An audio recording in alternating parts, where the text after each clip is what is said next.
ou Dakar, nous sommes aujourd'hui, malheureusement, dans un contexte qui est loin de favoriser les dialogues. Partout, les gens se sentent sous le poids de la suspicion,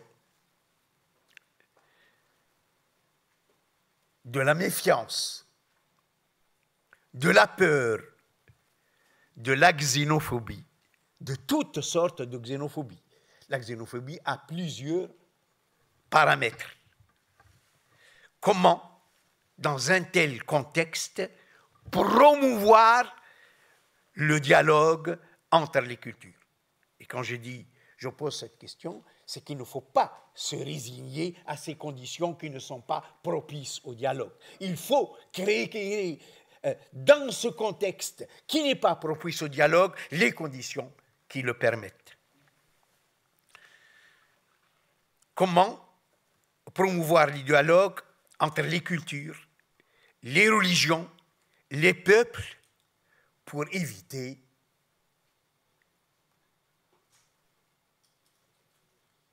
ce qu'on nous annonce comme une fatalité, le clash des civilisations, la guerre des cultures, voire la guerre de tous contre tous. Quand je dis la guerre des cultures, y compris les religions. Les guerres de religion aussi nous sont annoncées comme une fatalité.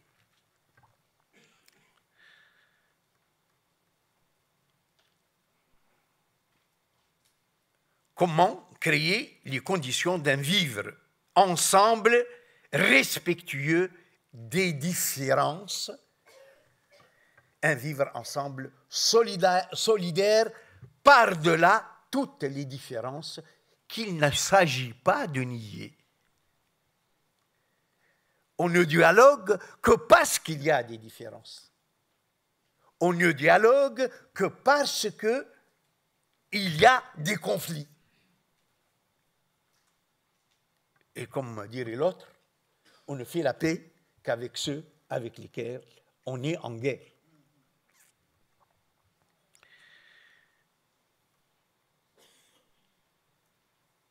Si je prends le dialogue interreligieux sur lequel j'ai été invité à plusieurs reprises à intervenir, que ce soit au Tombouctou Institute ou à l'université Gaston Berger à Saint-Louis, où mon ancien étudiant devenu professeur de religion comparée dans un département de religion comparée m'invite souvent à intervenir dans les séminaires aux étudiants, entre autres sur le dialogue interreligieux et les conditions d'un dialogue interreligieux.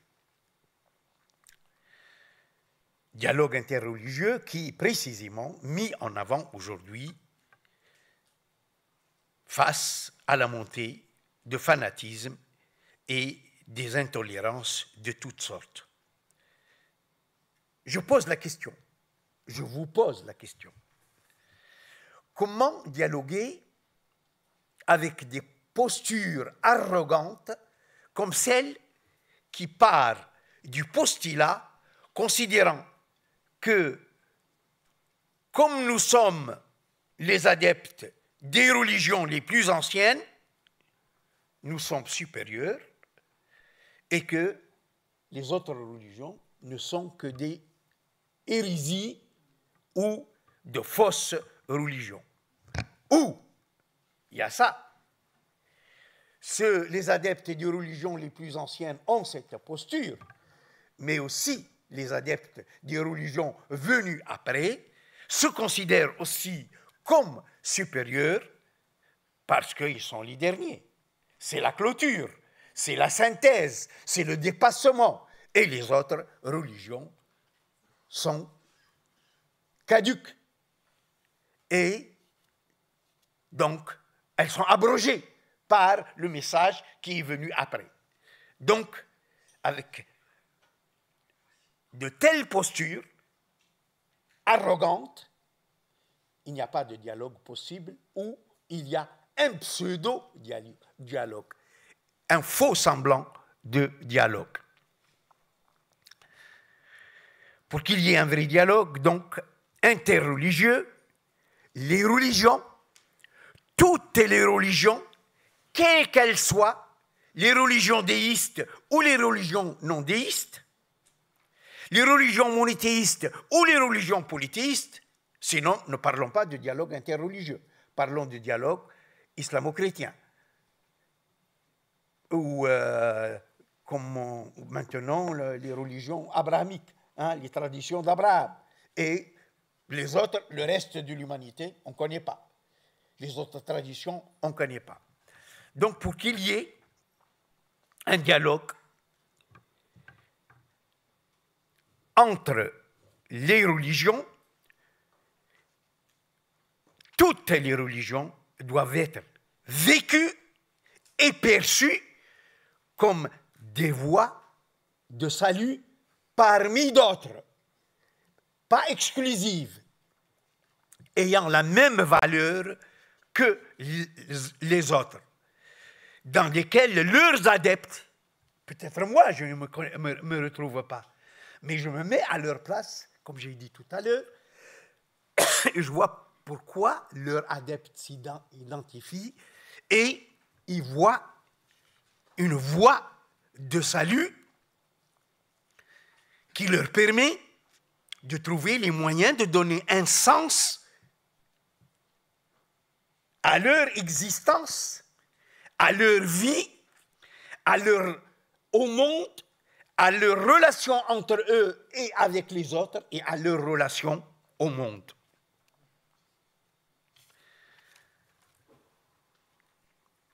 Il faut partir donc de cette idée que les religions sont une voie de salut qui permet à l'être humain qui refuse de se résigner à l'absurde, avec la prise de conscience que la vie n'est que le temps qui nous est donné pour mourir, il y a une panique, une peur. Et tout être humain cherche à se soustraire, à ne pas se résigner à l'absurdité d'une condition qui n'a pas de sens. C'est le temps qui nous est donné pour mourir, et basta. Eh bien non. Les religions, je viendrai aux autres traditions culturelles et philosophiques, précisément, aident ceux qui y adhèrent, ceux qui s'y identifient, les traditions religieuses, relativisent la mort et considèrent que ce n'est pas la mort qui est la vérité première et la vérité finale. La vérité, c'est la vie. La mort n'est qu'une transition vers une autre vie qui, précisément, est supérieure à la mort et elle relativise la mort, et pour mériter une vie meilleure dans l'autre vie, il y a cette dimension normative commune à toutes les religions. Qu'est-ce qu'il faut faire? Qu'est-ce qu'il ne faut pas faire pour que cette petite parenthèse qui est la vie par laquelle nous passons débouche sur une vie éternelle, meilleure que celle qu'on a eue dans ce monde.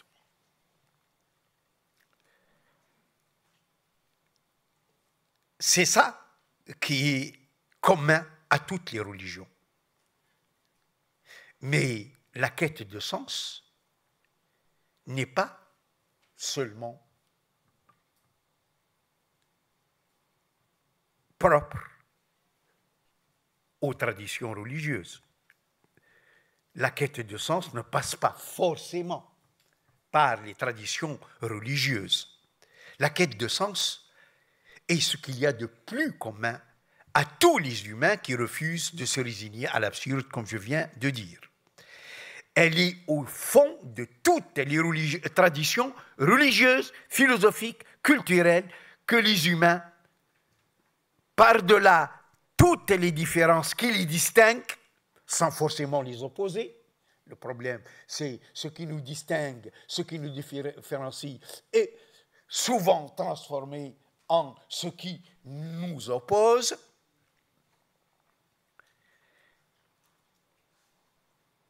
Ce sens, ce fond commun est ce que les humains doivent valoriser chez eux et chez les autres pour se reconnaître comme égaux en humanité, en dignité, en droit. Le fondement, Bakary, il m'a dit, je parie que tu vas parler de l'universalité de l'humain et de ses droits. Le fondement de l'universalité de l'humain et de ses droits est là. Tous les humains doivent chercher dans leur tradition et dans les traditions des autres ce qui peut les approcher et développer la solidarité nécessaire à survivre, à vivre ensemble harmonieux, loin de l'arrogance qui consiste à mépriser l'autre et à l'écraser en exhibant ce que ces traditions ont de meilleur pour l'opposer à ce que les autres traditions ont de pire. Très important. Je cherche dans mes traditions, tous ceux qui m'ont précédé ont cherché dans la Tijaniya, dans le christianisme, dans l'islam, ce qui permet de vivre ensemble, ce qui fonde l'humanité. Eh bien cela, il faut faire l'effort de le chercher dans les autres traditions culturelles et philosophiques, voire religieuses. Les religions ne se limitent pas à l'islam, au christianisme, au judaïsme et aux religions qu'a évoqué Jacques Lang jusqu'à maintenant, juste avant moi. Il y a d'autres traditions religieuses. De même, il faut chercher ce qui valorise la tradition à laquelle on s'identifie et chercher l'équivalent dans les autres traditions, mais aussi lorsque on reproche aux autres traditions ce qu'elles ont de pire, il faut avoir la modestie de regarder si ce qu'on leur reproche n'est pas dans nos propres traditions. Il y a une démarche critique aussi à faire par rapport à soi-même pour mettre l'autre en confiance. Et quand je critique ce qu'il a de pire, je critique ce qu'il y a de pire dans ma tradition. On me dit, rappelle tout de suite le temps. Alors, très important de dire que j'ai dit que les conditions actuelles ne sont pas propices aujourd'hui, mais je vais terminer par dire pourquoi elles ne sont pas propices. Je dois signaler quand même que des progrès ont été réalisés dans ce sens avec l'adoption, entre autres, de la Déclaration universelle des droits humains et des conventions internationales allant dans le même sens. Au niveau des religions, Vatican II représente un grand tournant dans la tradition chrétienne pour reconnaître les autres religions comme des voies possibles de salut. Après longtemps avoir dit hors de l'Église, point de salut, Vatican II quand même a rompu et a concilié la tradition catholique avec les droits humains rejetés jusqu'à Vatican II comme étant contraires aux droits de Dieu. Gandhi ne disait pas autre chose en affirmant que toutes les religions se valent et qu'elles sont toutes aussi imparfaites car nous essayons d'approcher leur vérité absolue avec notre intelligence limitée. En islam, plusieurs penseurs ont adopté cette posture qu'on retrouve chez plusieurs réformistes du XIXe siècle ou chez Mohammed Iqbal, valorisé par un Sénégalais qui s'appelle Diane Souleymane Bachir, donc qui valorise cette tradition, et la grande ouverture de Mohammed Iqbal est de considérer que la clôture dont se prévalent les musulmans, la clôture de la prophétie dont se prévalent les musulmans pour dire nous sommes avec l'islam, c'est la clôture de la prophétie, donc plus de vérité supérieure à celle de l'islam, lui il dit la clôture. C'est quoi? La clôture de la prophétie, ça ne veut pas dire la fin de la quête de sens. C'est que jusqu'à maintenant, la clôture de la prophétie, jusqu'à maintenant, les humains avaient besoin de prophètes pour trouver leur voie de salut.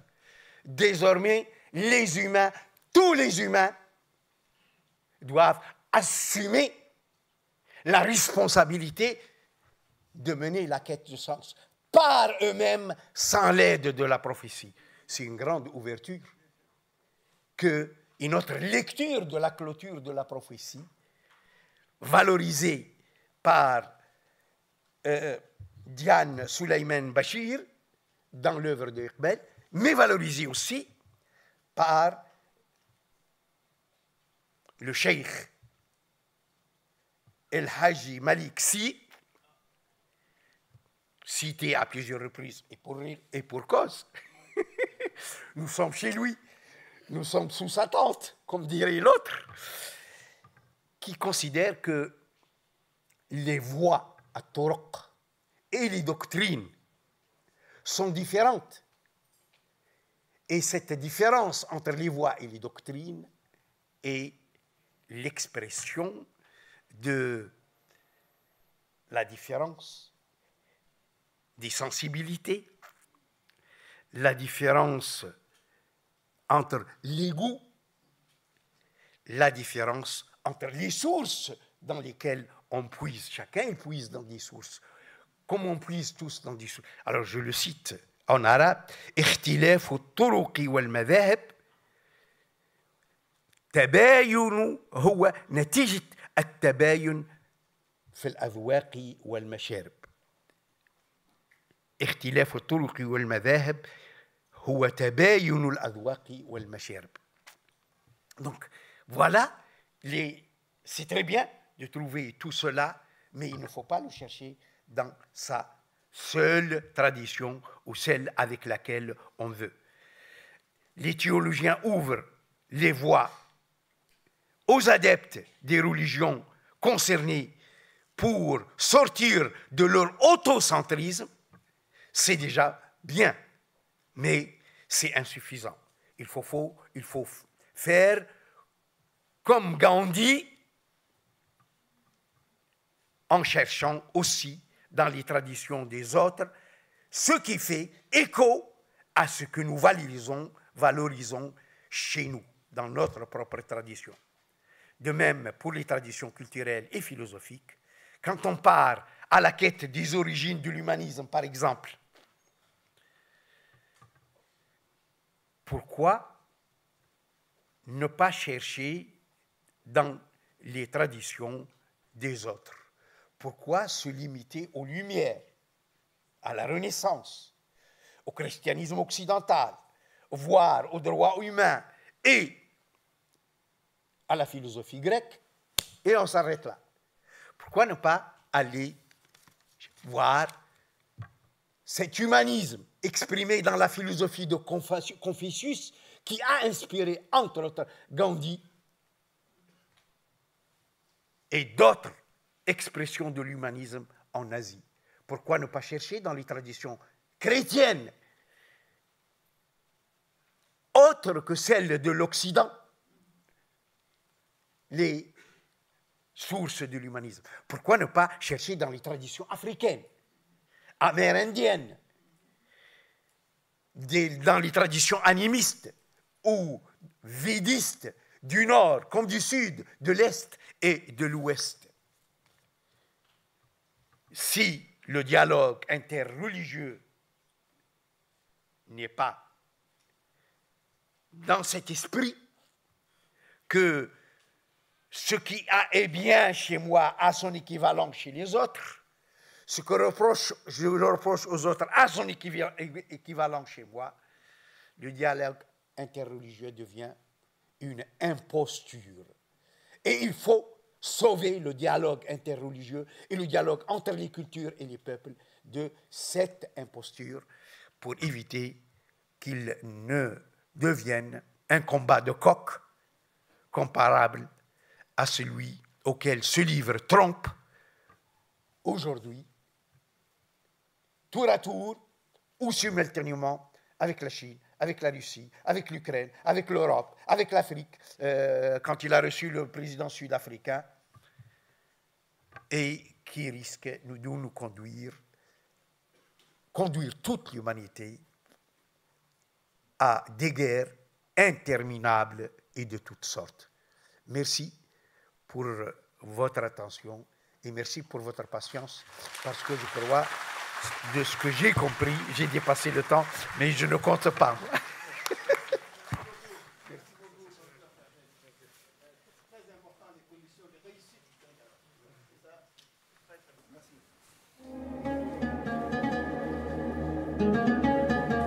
Pour boucler, nous allons inviter, évidemment, nous gérons le temps. J'ai deux derniers intervenants là-dessus. J'ai le professeur Jean-Joseph Meïla qui va boucler la boucle des gens qui sont sur le plateau. Et j'ai un invité qui est là-bas, qui vient de